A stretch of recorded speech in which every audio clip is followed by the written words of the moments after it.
Hello students, how are you all? Hope you all are safe at home. Continuing our previous videos, this is the third video of your second chapter, that is collection of data. This is the second chapter of your statistics for economics, and this is the third video of your second chapter. In the last video, we covered mailed questionnaire method, in which there were basically two methods, that is mailing questionnaire and enumerator method. In the last video, we discussed these two methods. Now a question arises, how the questionnaire is constructed, what is a questionnaire, and how questionnaire is basically constructed, and how the different questions are set up under questionnaire. So today we will discuss what the meaning of questionnaire and what are the qualities of good questionnaire. That is, while preparing the questionnaire, whether we are sending it through mailing method or whether we are sending it through enumerator method. But first of all, what we have to prepare is we have to prepare our questionnaire. So what are the basic requirements while fulfilling or preparing the questionnaire? So first of all, let us discuss what is questionnaire. The name itself depicts questionnaire, that is a statement in which questions are asked. अब questions किस चीज से regarding होता है आपका, जिससे related. Now question arises, what is a questionnaire? Now in questionnaire, the entire information related to what? Information related to survey, the survey which we are conducting, the information related to that survey. Sorry, again I am repeating. In questionnaire, the entire information related to the investigation or survey which the investigator is conducting. Basically, the methods which we are discussing here are the methods of primary data, right? Mailed questionnaire method is also a method of primary data. So the entire information related to the investigation is collected by the informant himself, because this is a primary method. So in questionnaire, the entire information is recorded by the informant, that means to whom the questionnaire was mailed.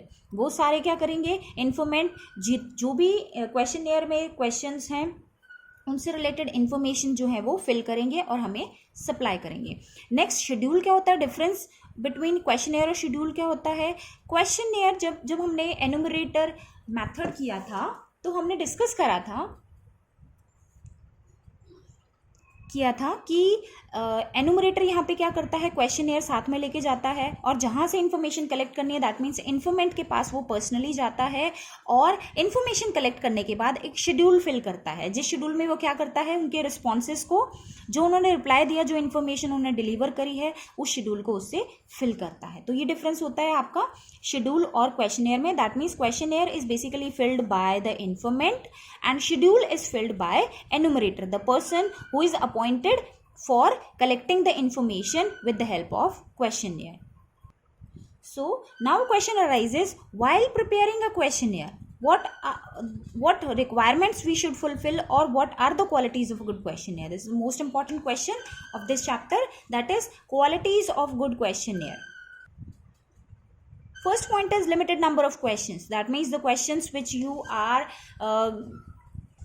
including in the questionnaire, those should be limited. That means if you are including a number of questions, आप बहुत सारे questions questionnaire में आप डालते हो तो क्या है, आपका जो informant है वो इसमें इंटरेस्ट नहीं लेगा. तो questions आपकी कैसे होनी चाहिए, लिमिटेड होनी चाहिए, कम से कम होनी चाहिए, और वो किससे रिलेटेड होने चाहिए, आपकी इन्वेस्टिगेशन या इंक्वायरी से ही रिलेटेड होनी चाहिए. कोई पर्सनल क्वेश्चंस इन्फॉर्मेंट से रिलेटेड यहाँ पर नहीं होना चाहिए. तो फर्स्ट बेसिक रिक्वायरमेंट क्वेश्चनेयर की क्या होनी चाहिए, गुड क्वेश्चनेयर की. That means number of question should be limited, there should not be long और टू मच क्वेश्चंस.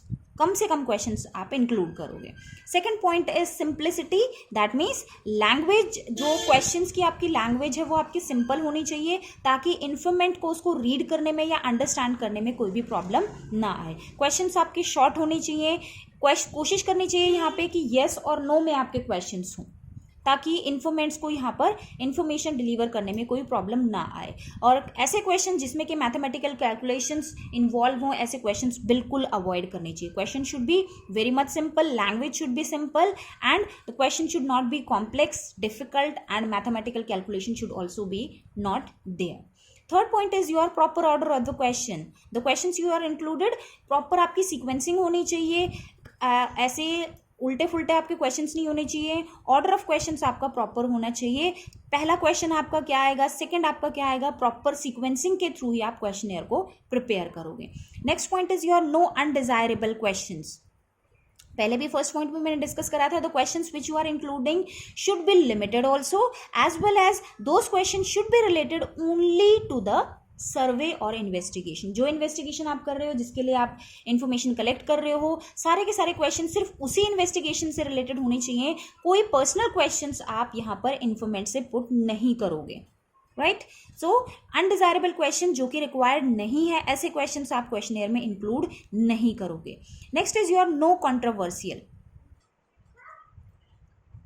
ऐसे क्वेश्चंस क्वेश्चनेयर में इंक्लूड करने चाहिए जिनका आंसर जो है इन्फॉर्मेंट इजीली दे सके, ऐसे कोई भी क्वेश्चंस यहाँ पे कंट्रोवर्शियल क्वेश्चंस यहाँ पर नहीं होने चाहिए जिसको कि इन्फॉर्मेंट देने में या आंसर करने में हेजिटेट करे, तो कोई भी कंट्रोवर्शियल क्वेश्चन यहाँ पे नहीं होना चाहिए। The question should be related only to the purpose of inquiry. Next is your calculations, पहले भी हमने डिस्कस करा था, दैट मीन्स मैथमेटिकल कैलकुलेशंस वाले क्वेश्चंस यहाँ पर बिल्कुल अवॉइड करोगे, there should not be any question related to the calculations. जो कैलकुलेशंस करनी है the investigator will himself do, तो इन्फॉर्मेंट से कोई भी हम ऐसे कैलकुलेटिव क्वेश्चंस जो हैं वो पुट नहीं करेंगे। Next point is your seventh is your pre testing pilot survey. It means point से ही डिपिक्ट हो रहा है, नाम से pre testing pilot survey, that means हम इस मैथड को बड़े एरिया में अप्लाई ना करने की वजह पहले एक लिमिटेड और छोटे एरिया में हम अप्लाई करें।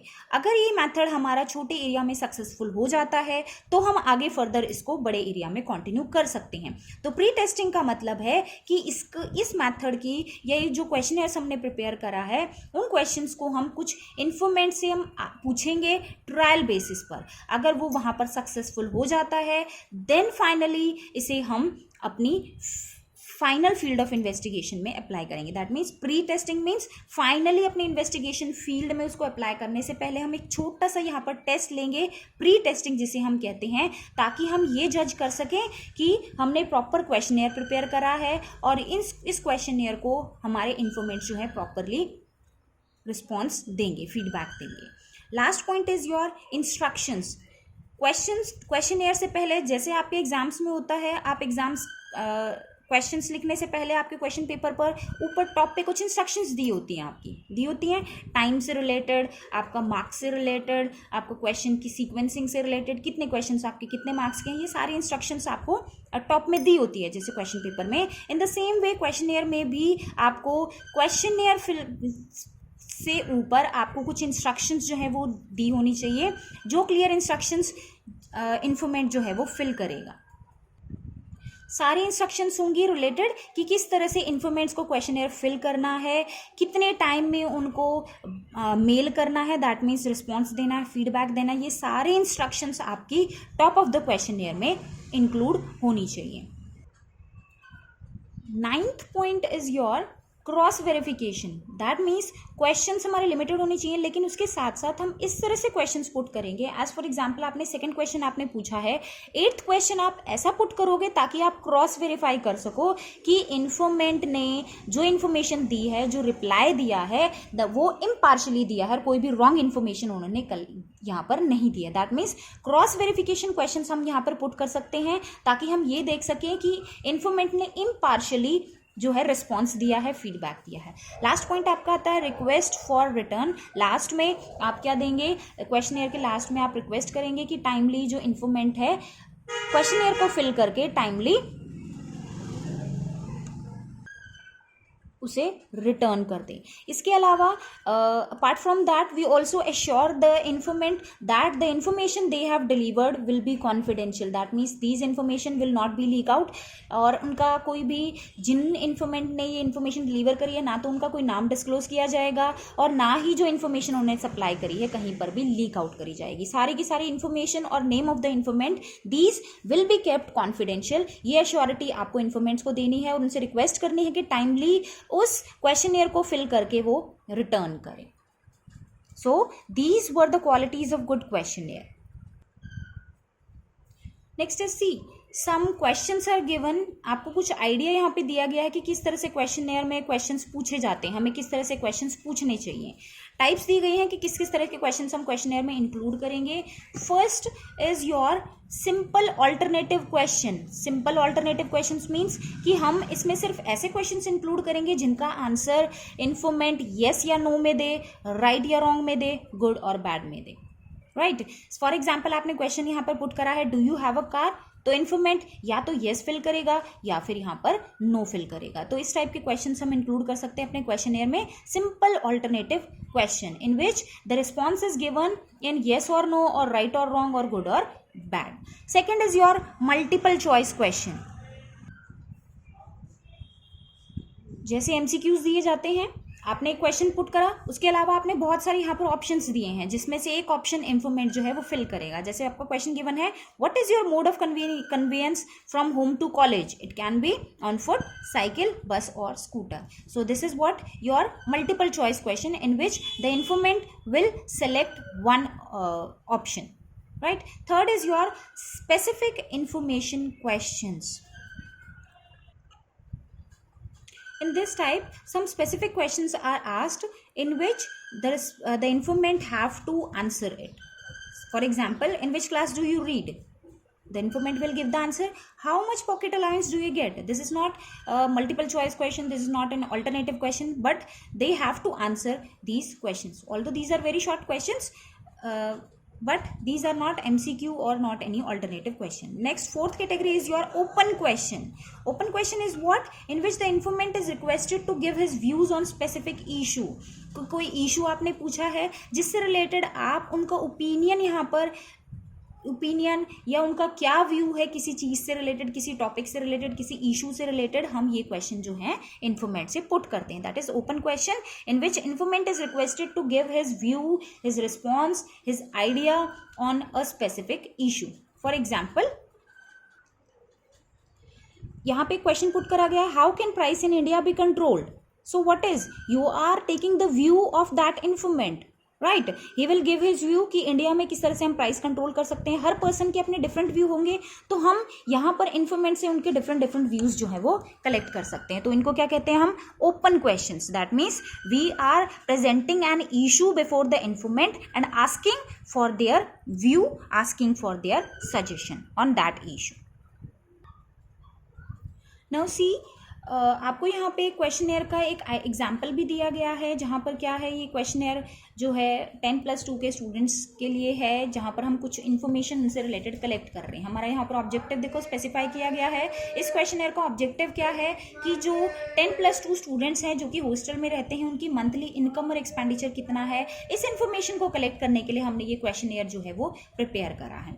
यहाँ पर इन्होंने रिक्वेस्ट करी है कि इस क्वेश्चनेयर को वो फिल करें, इन्फॉर्मेंट फिल करें और अपने कन्वीनियंस के अकॉर्डिंग जल्दी से जल्दी अर्लीस्ट पर वो इसको फिल करके वापस भेजना. इसके साथ साथ यहाँ पर क्वेश्चनर में ये भी लिखा गया है कि जितनी भी इंफॉर्मेशन वो सप्लाई करेंगे, डिलीवर करेंगे, that will be kept confidential. वो इन्फॉर्मेशन लीक नहीं करी जाएगी. और ये इन्फॉर्मेशन जो है प्रेजेंट इन्वेस्टिगेशन के लिए यूज़ कर रहे हैं, एज फार एज किसी को चीट करने के लिए या किसी को गलत तरीके के लिए हम यूज़ नहीं कर रहे हैं, किसी स्पेसिफिक इन्वेस्टिगेशन के लिए हम यूज़ कर रहे हैं. एज फॉर एग्जांपल देखो यहाँ पर दिया गया है, स्टूडेंट का नेम है जो कि वह इन्फॉर्मेंट फिल करेगा, age, faculty, name of school. तो ये सारी इन्फॉर्मेशन आपने यहाँ पर उस इन्फॉर्मेंट से रिलेटेड कलेक्ट करी है. For example, monthly income received by student from the family से उसको कितनी मिल रही है, पर्सनल अर्निंग उसकी कितनी है, स्कॉलरशिप अगर उसको मिल रही है तो इनकम स्कॉलरशिप से कितनी उसको मिल रही है. तो ये सारे क्वेश्चन हमने क्वेश्चनेयर में पुट करे हैं. आगे देखिए, is your monthly income enough for you, yes और नो में रिस्पॉन्ड करेगा. यहाँ पर, can you save anything from your family monthly income, if yes, under which of the above noted heads of expenditure can you save and how much. तो ये आपको एक sample दिया गया है कि ये क्वेश्चनेयर का बेसिकली सैम्पल है जो कि इन्फॉर्मेंट फिल करेंगे और फर्दर उसे फीडबैक देंगे. Till now all the methods we discussed, whether it is your direct personal investigation, indirect oral investigation, mailing method, enumerator method, these were the types of your primary source. right? Now we are doing collection of secondary data. That means what are the sources of collecting secondary data? Primary sources we have discussed, methods of collecting primary data. Now we are discussing secondary data. Secondary data के हमारे दो methods होते हैं, हमारे पास sources होते हैं published sources and unpublished sources. Secondary data हम पहले ही डिस्कस कर चुके हैं. प्राइमरी डाटा और सेकेंडरी डाटा का मीनिंग क्या होता है? दैट मीन्स ऑलरेडी जो इन्फॉर्मेशन होती है अवेलेबल, उसी से हम अपना फर्दर.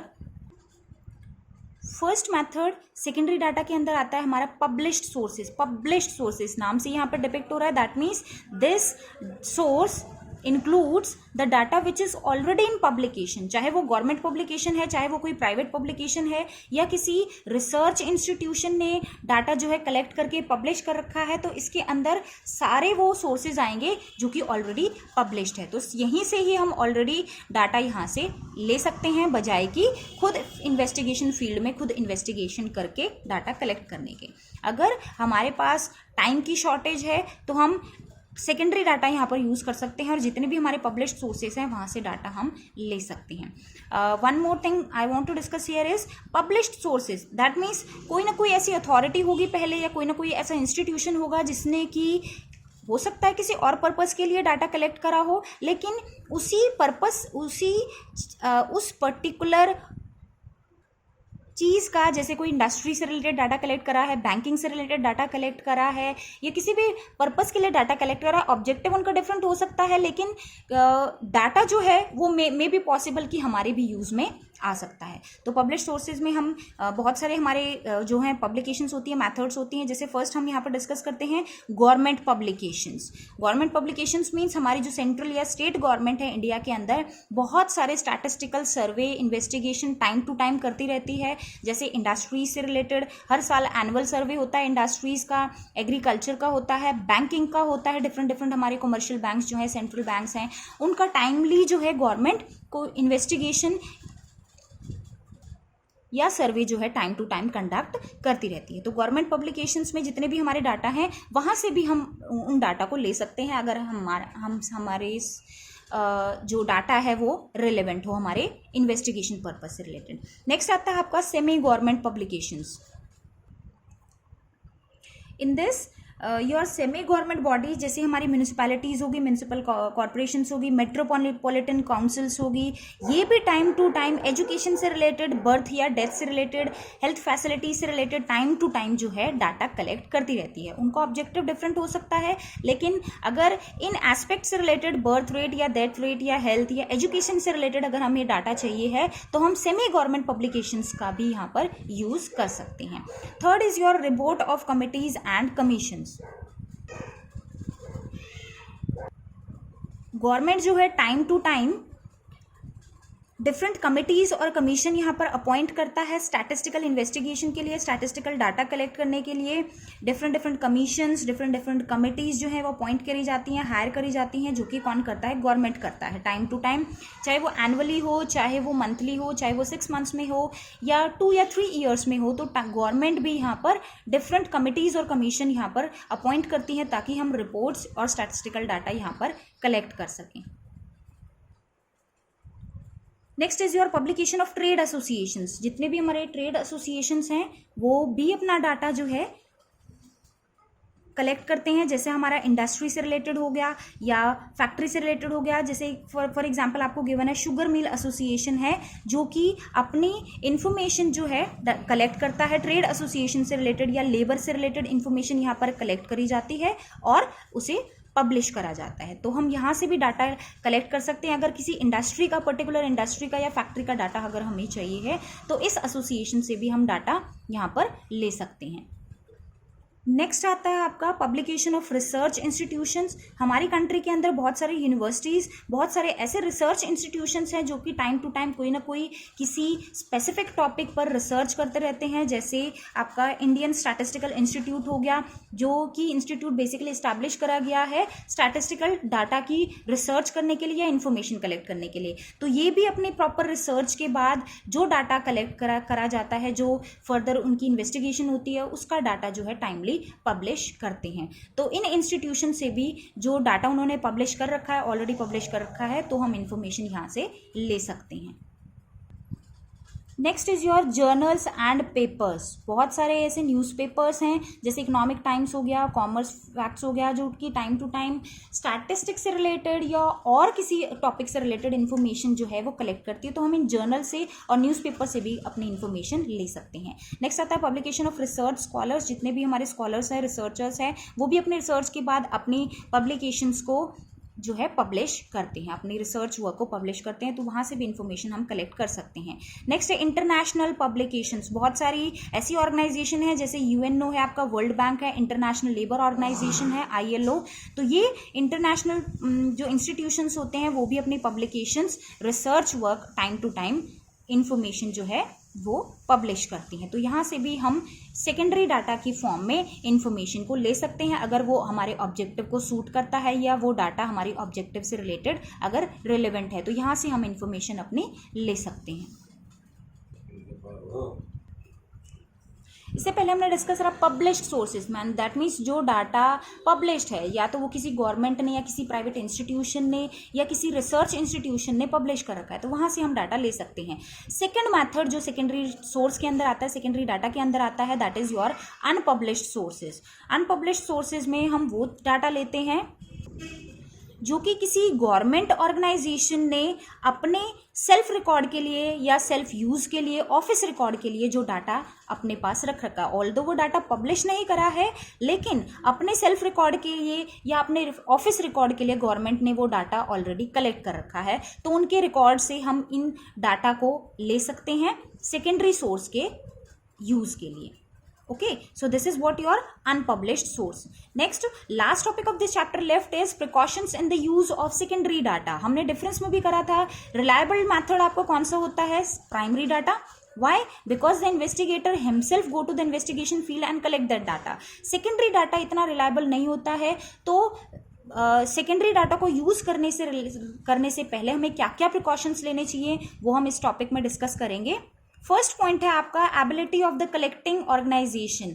अगर हमने पब्लिश्ड सोर्स यूज़ करा है तो हम सबसे पहले ये देखेंगे कि जिस ऑर्गेनाइजेशन ने वो डाटा कलेक्ट करा है वो ऑर्गेनाइजेशन आपकी रिलायबल है या नहीं है, राइट। अगर उस ऑर्गेनाइजेशन ने प्रॉपर डाटा कलेक्ट करा है, रिलायबल ऑर्गेनाइजेशन है, तो हम सेकेंडरी डाटा को एज इट इज़ वहाँ से यूज़ कर सकते हैं। सेकेंड आपका आता है objective and scope. That means जो आपकी ऑर्गेनाइजेशन, जिस ऑर्गेनाइजेशन ने ऑलरेडी डाटा कलेक्ट करका, चाहे वो गवर्नमेंट है या कोई कमेटी है या कोई इंस्टीट्यूशन है, उनका क्या ऑब्जेक्टिव था डाटा कलेक्ट करने का, इस चीज़ को भी हम ध्यान में रख के चलेंगे। अगर वो डाटा हमारे लिए रिलेवेंट है या उनका ऑब्जेक्टिव कुछ न कुछ हमारे इन्वेस्टिगेशन पर्पस से रिलेटेड मैच करता है, तो हम इस डाटा को, सेकेंडरी डाटा को यहाँ पर यूज़ करेंगे। अच्छा, नेक्स्ट है आपका method of collection. That means उस इंस्टीट्यूशन ने, उस अथॉरिटी ने कौन सा मेथड फॉलो करा है डाटा को कलेक्ट करने के लिए, हम उस मेथड को भी ध्यान में रखेंगे। सिर्फ उस ऑर्गेनाइजेशन के नेम या फेम के अलावा उन्होंने कौन सा मेथड फॉलो करा है, अडॉप्ट करा है डाटा को कलेक्ट करने के लिए, इस चीज़ को भी हम यहाँ पर कंसिडर करेंगे। Time and conditions of collection, किस टाइम पे या किस कंडीशंस में, एज फॉर एग्जांपल बूम या डिप्रेशन या रिसेशन पीरियड चल रहा था जिस टाइम पर डाटा कलेक्ट करा गया था, तो वो डाटा हम एज इट इज़ यहाँ पर नहीं ले सकते। तो किन कंडीशंस में वो डाटा कलेक्ट करा गया है, हम इस चीज़ को भी यहाँ पर ध्यान में रखा जाएगा। नेक्स्ट है डेफिनेशन ऑफ द यूनिट। अगर कोई आपका मैथमेटिकल डाटा है, स्टैटिस्टिकल डाटा है, तो क्या यूनिट उन्होंने ली है मेजरमेंट की इनिशियली कलेक्शन ऑफ डाटा के लिए, इस चीज़ को भी हम ध्यान में रख के चलेंगे। Last point is your accuracy. That means सबसे जो मेन इंपॉर्टेंट है सेकेंडरी डाटा को यूज़ करते वक्त हमें ये देखना है कि जो डाटा ऑलरेडी कलेक्टेड है, पब्लिश्ड है, वो कितना रिलायबल है, कितना एक्यूरेट है, इसकी एक्यूरेसी को भी चेक करना यहाँ पर बहुत ज़रूरी है। अदरवाइज हमारा जो पूरा प्रोसेस है इन्वेस्टिगेशन का वो हमारा रॉन्ग हो जाएगा। So this was all about your second chapter, collection of data. This was the last topic. Thank you.